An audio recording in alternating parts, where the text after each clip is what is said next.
nyonya rumahnya ini adalah orang yang super kepo. Bayangin kayak tetangga kamu yang super kepo, kalau ada apa-apa tuh pingin tahu dan selalu interrupt. Nah dia tuh orang yang kayak gitu dan lucu banget deh pokoknya.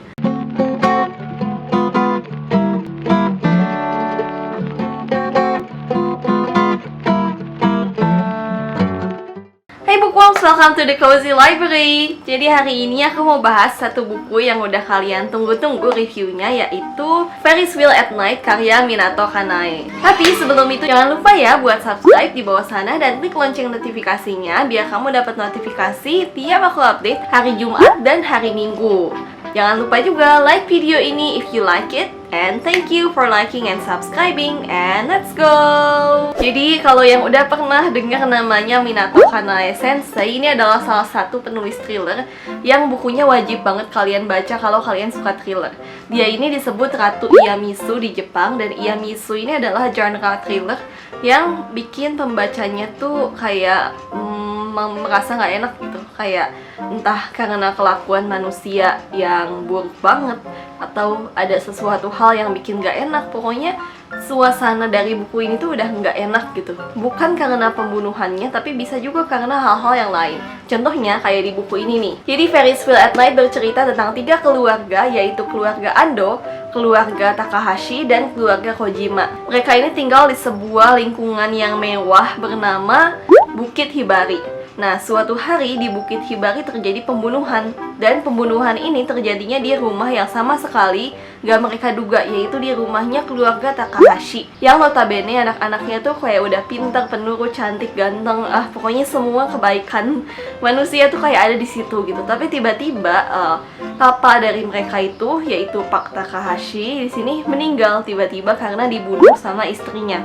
Dan itu tuh malam-malam gitu, dan keluarga-keluarga lainnya yaitu keluarga Kojima dan keluarga Ando kebetulan tuh ngeliat. Nah, apa sih yang sebenarnya terjadi? Apa yang menarik dari buku ini? Jadi, yang menarik dari buku ini adalah yang pertama itu sudut pandangnya atau point of view. Di sini benar-benar digambarkan dengan baik gitu. Walaupun point of view-nya tuh pindah-pindah, ada 3 point of view, yaitu point of view-nya keluarga Ando, point of view-nya keluarga Takahashi, dan point of view-nya keluarga Kojima. Dan menariknya lagi, setiap keluarga ini punya pandangan yang berbeda-beda gitu. Permasalahan mereka juga beda-beda. Misalnya di keluarga Ando, itu anaknya Ayaka yang udah SMP itu sering tantrum. Dan itu tuh terdengar sama tetangga-tetangga lainnya gitu.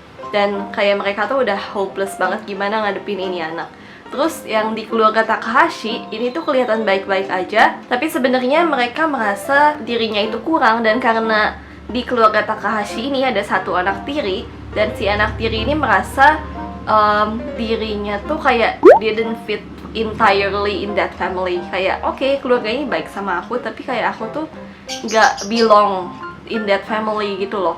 Dan yang terakhir keluarga Kojima ini tuh lucunya si nyonya rumahnya ini adalah orang yang super kepo. Bayangin kayak tetangga kamu yang super kepo, kalau ada apa-apa tuh pingin tahu dan selalu interrupt. Nah dia tuh orang yang kayak gitu dan lucu banget deh pokoknya. Jadi keluarga Kojima ini adalah pasangan yang udah tua, dan si nenek ini selalu bawa pouch kemana-mana, kayak pouch kecil gitu yang dibuat dari payet dan glitter-glitter gitu, dan disebut sama Ayaka, anaknya keluarga Ando, sebagai nenek glitter.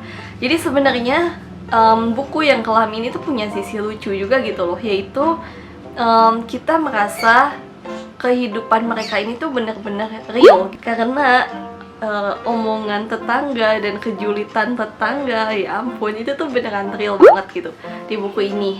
Mulai dari Kojima Satoko, si nenek glitter yang pengen tahu banget, dan kayak kalau kita di sini bermasalah tuh orang-orang tetangga tuh pasti tahu gitu, nanti mereka gosipin kita. Jadi bener-bener permasalahan yang ada di dalam buku ini tuh sangat-sangat real dan terjadi dalam kehidupan kita gitu. Dan ini ada satu part kecil yang sebenarnya lucu dan mengagetkan gitu ya. Di sini Mayu ibu dari keluarga Ando ini menutupi keributan keluarga mereka dengan bilang, oh itu tadi ada kecoa gitu. Kalau di Jepang ada kecoa itu adalah sebuah hal yang memalukan gitu, apalagi buat rumah yang baru berdiri katanya selama 3 tahun. Padahal di kita ada kecoa itu biasa aja gitu, bahkan buat rumah yang baru berdiri ada kecoa itu sangat wajar. Tapi di Jepang ada kecoa itu udah nggak wajar banget gitu, kayak sightings of kecoa itu kayak jarang banget dan itu jorok banget. Jadi lucu juga sih perbedaan budaya antara kita dengan Jepang. Aku pas baca ini beneran ketawa karena ya ampun kecoa doang gitu loh. On the other hand, buku ini juga aku rasa tuh relatable buat kamu yang struggle dengan akademis gitu, kayak entah diharapkan buat excellent in academic sama seseorang. Aku rasa di buku ini Minato Kanae ini banyak membahas hal-hal itu.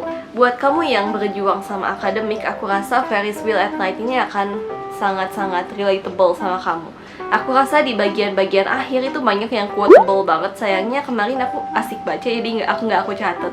Tapi pokoknya banyak hal yang quotable dari buku ini. Sedikit hal yang mungkin kurang aku suka dari buku ini adalah endingnya. Jadi mungkin it's so typical Minato Kanae buat nggak begitu menjelaskan ending, atau tipikal buku Jepang yang endingnya tuh emang nggak dijelasin gitu.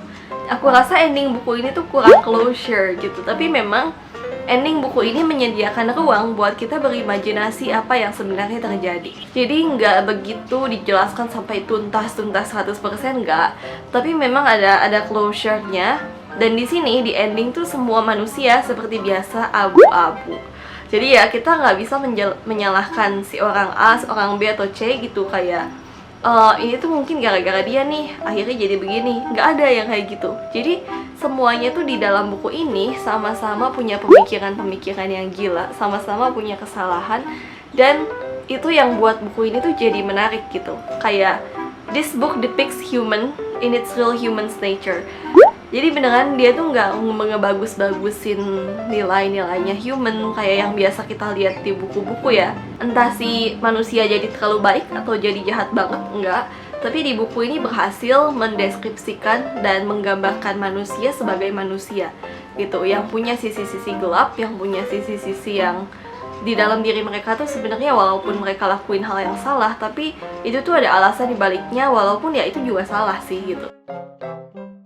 Sorry for different quality, tadi kamera aku habis baterai padahal aku udah mau beres, jadi aku lanjutin aja pakai HP ya. Jadi memang di Ferris Wheel at Night ini kamu akan benar-benar mengerti si tokoh dan kenapa si tokoh tuh melakukan hal itu, dan itu yang bikin kita jadi nggak bisa menyalahkan si tokoh itu gitu. Kalau kamu suka buku-bukunya Minato Kanae yang lain atau Akiyoshi Rikako, atau suka buku-buku thriller dengan ending yang mengejutkan dimana kamu bakal dibuat berpikir sama jalan ceritanya, kayak dibuat merenung gitu, ini sebenarnya siapa yang salah, ini adalah buku yang tepat gitu. Jadi di buku ini beneran insightful banget tentang kehidupan manusia dan sifat-sifat manusia gitu sih. Kalau kamu gimana? Tertarik nggak nih baca Ferris Wheel at Night? Tulis di bawah ya. Atau buku thriller paling ngagetin apa sih yang pernah kamu temuin?